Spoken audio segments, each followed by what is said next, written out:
Ça fait environ 1 an maintenant que j'ai un MacBook à la maison. J'ai commencé avec un MacBook Air sous processeur M1 et je suis ensuite passé sur un MacBook Pro sous processeur M1 Pro.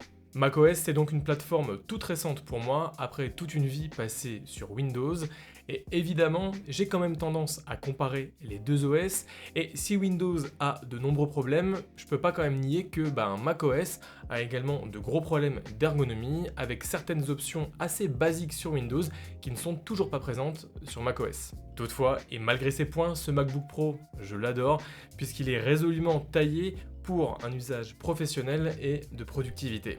Et donc, après plus d'1 an passé sur macOS, je profite de cette vidéo pour faire une petite mise au point, un petit récap des produits et des logiciels que j'ai pu dénicher pour booster ma productivité sur macOS et pour dépasser ses défauts. Niveau productivité, quoi de mieux que de commencer par un super logiciel d'édition de PDF, et ça c'est la solution proposée par UPDF, le sponsor de la vidéo. UPDF c'est une application avancée qui simplifie la gestion de vos documents personnels de manière sécurisée et pratique. UPDF est conçu pour stocker, organiser et partager nos documents importants. L'application est gratuite mais dispose d'options payantes. Moi, j'ai principalement remarqué UPDF pour sa facilité d'utilisation. L'application est conçue de manière intuitive, avec une interface logique qui permet même aux utilisateurs novices de se familiariser rapidement avec toutes les fonctionnalités. On peut facilement ajouter des documents en les numérisant à l'aide de notre smartphone ou en important des fichiers déjà numérisés. UPDF prend en charge de nombreux fichiers, bien sûr les PDF, mais aussi les images et les documents Word ou Office. Tous les documents sont cryptés et stockés de manière sécurisée dans le cloud de UPDF. On peut donc y accéder sur tous ces appareils, tout en sachant que nos informations sensibles sont protégées par des mesures de sécurité avancées, telles que l'authentification à 2 facteurs ou le cryptage de bout en bout. Perso, j'utilise UPDF dans le cadre de la chaîne YouTube pour y stocker mes factures, mais également les annoter et aussi stocker les contrats de la chaîne. Ça me permet de tout concentrer en un endroit tout en ayant un outil super puissant pour l'édition de mes PDF. Je peux signer mes contrats, mais également corriger une faute dans un PDF sans avoir besoin de bidouiller sur d'autres logiciels. Et ça, c'est assez ouf. Si ça vous intéresse, je vous mets les liens en description et un grand merci à UPDF de soutenir la chaîne. Au niveau des logiciels de productivité intéressants, je peux aussi vous citer Notion, une application ultra épurée qui permet de rédiger des listes ou des scripts en toute simplicité. Là encore, c'est le logiciel que j'utilise au quotidien pour mes vidéos YouTube. J'ai pris l'habitude de passer exclusivement par Notion depuis le mois de février 2023 et ça me fait du bien d'avoir un espace de travail plus organisé qu'avant. Il y a quelques mois, Notion a également sorti une intelligence artificielle qui permet de rédiger ou de structurer du texte à la manière de ChatGPT. Et elle permet également d'activer un correcteur orthographique ultra puissant. Cette option est payante, mais vous avez quand même 20 essais gratuits.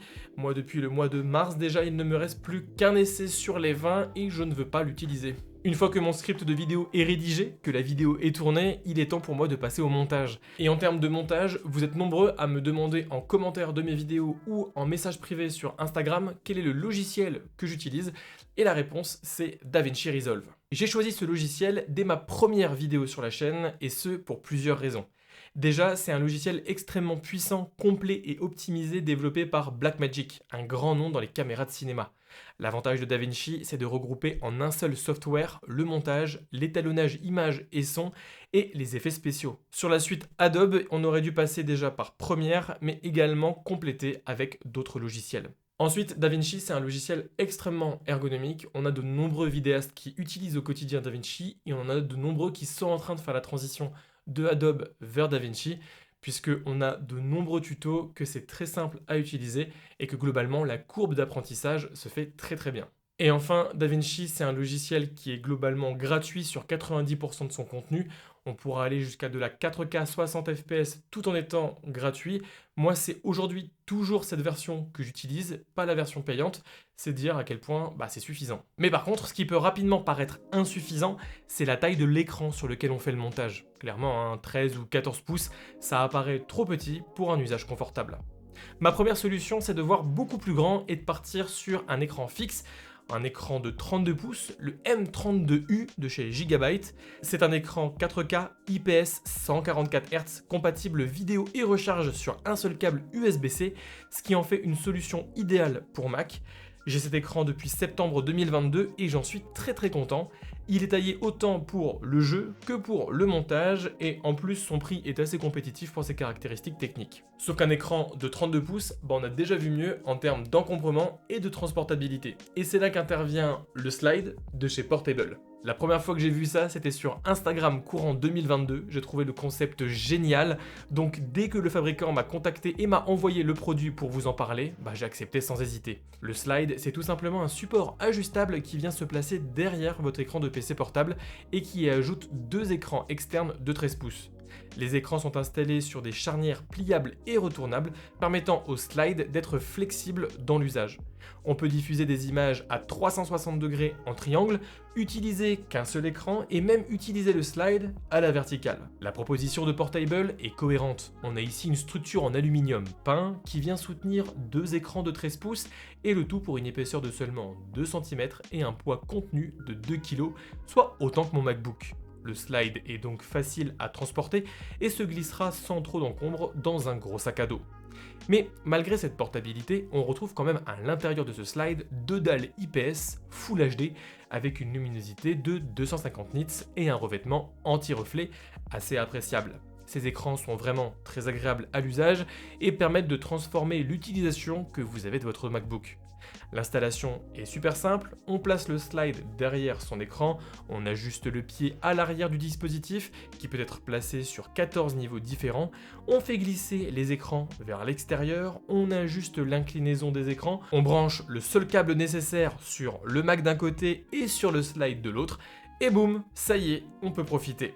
Évidemment, dans cette configuration, votre Mac gagne grandement en productivité. J'utilise le slide parfois en déplacement et même à la maison, et ça me permet de faire du montage tout en ayant mes fichiers à disposition sur le côté. La grande force du slide, c'est de ne pas avoir besoin d'une batterie ou d'être sur secteur pour fonctionner.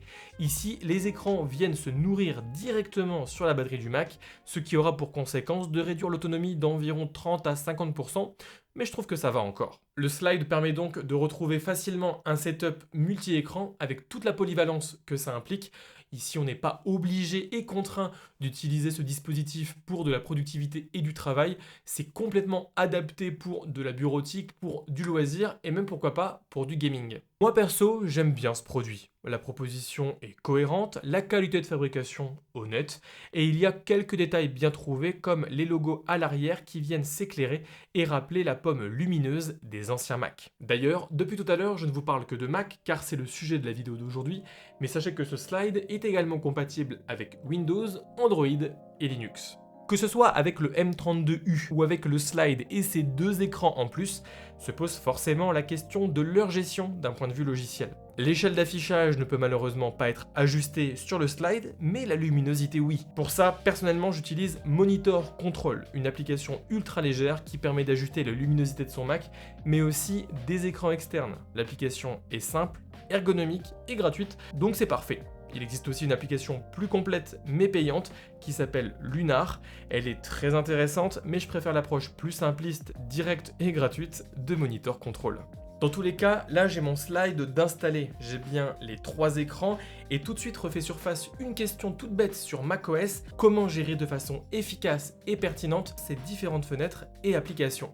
Pour retrouver un peu cet esprit Windows dans la gestion des fenêtres, je vous propose l'application Magnet, une application qui coûte quelques euros et qui permet, comme son nom l'indique, de magnétiser vos fenêtres pour s'attacher d'un côté ou de l'autre de vos écrans. Magnet permet aussi, via son menu principal, de redimensionner votre fenêtre actuelle dans tous les formats imaginables, ce qui peut être très intéressant en fonction de vos usages et vous faire gagner un temps précieux. Si en introduction de vidéo, je vous expliquais que pour moi, l'usage d'un MacBook était quelque chose de tout récent, il faut comprendre qu'à côté, je m'empêche de m'enfermer dans l'écosystème d'Apple. Je suis bien conscient des avantages que ça peut avoir, mais il y a aussi des problèmes et des limitations.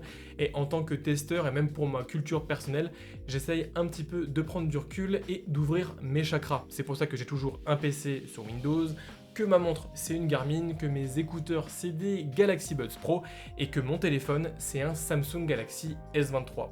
Sauf que généralement, un des arguments premiers pour choisir un iPhone quand on a un MacBook, c'est la fonctionnalité AirDrop qui permet d'envoyer des fichiers de son téléphone vers son Mac ou vice versa. Et ça, cette fonctionnalité n'est pas disponible si on a un téléphone Android. Enfin ça, c'était jusqu'à aujourd'hui. En effet, il est désormais possible de rendre compatible votre Mac avec le protocole Nearby Share, le AirDrop de Google. Pour ce faire, rien de plus simple, il suffit de télécharger l'application NearDrop que je vous mets en description et hop, votre Mac est reconnu par tous les appareils Android comme un support potentiel à Nearby Share. On sélectionne les fichiers, on envoie, on accepte sur le Mac et boum, le fichier arrive comme avec un AirDrop classique. Ça marche du feu de Dieu et maintenant je peux utiliser à 100% mon Samsung Galaxy S23 sans avoir le regret de ne pas prendre mon iPhone avec moi sur différents tournages. Ce l'ombre tableau, il faut en avoir conscience, la vitesse de transmission des fichiers avec cette astuce Nearby Share AirDrop est assez faible, il faut compter environ 50 minutes pour transférer un paquet de 30 Go, oui 30 Go quand même. Pour les photos et les vidéos plus courtes, c'est quasiment instantané, mais pour les gros paquets, ça prend plus de temps. Et enfin, vu qu'on parle de logiciels et de vidéos, j'ai découvert récemment un petit convertisseur qui me permet de convertir certaines vidéos si nécessaire. Ça s'appelle Permute et c'est un convertisseur vidéo qui est payant, disponible sur le Play Store et qui permet assez facilement de convertir toutes vos vidéos dans le format que vous désirez. Alors je sais que beaucoup d'entre vous utilisent l'application Handbrake. Personnellement, je trouve pas l'application ultra ergonomique, ce qui est le cas pour Permute. Alors ok, elle est payante, mais de l'autre on y gagne en ergonomie, en facilité.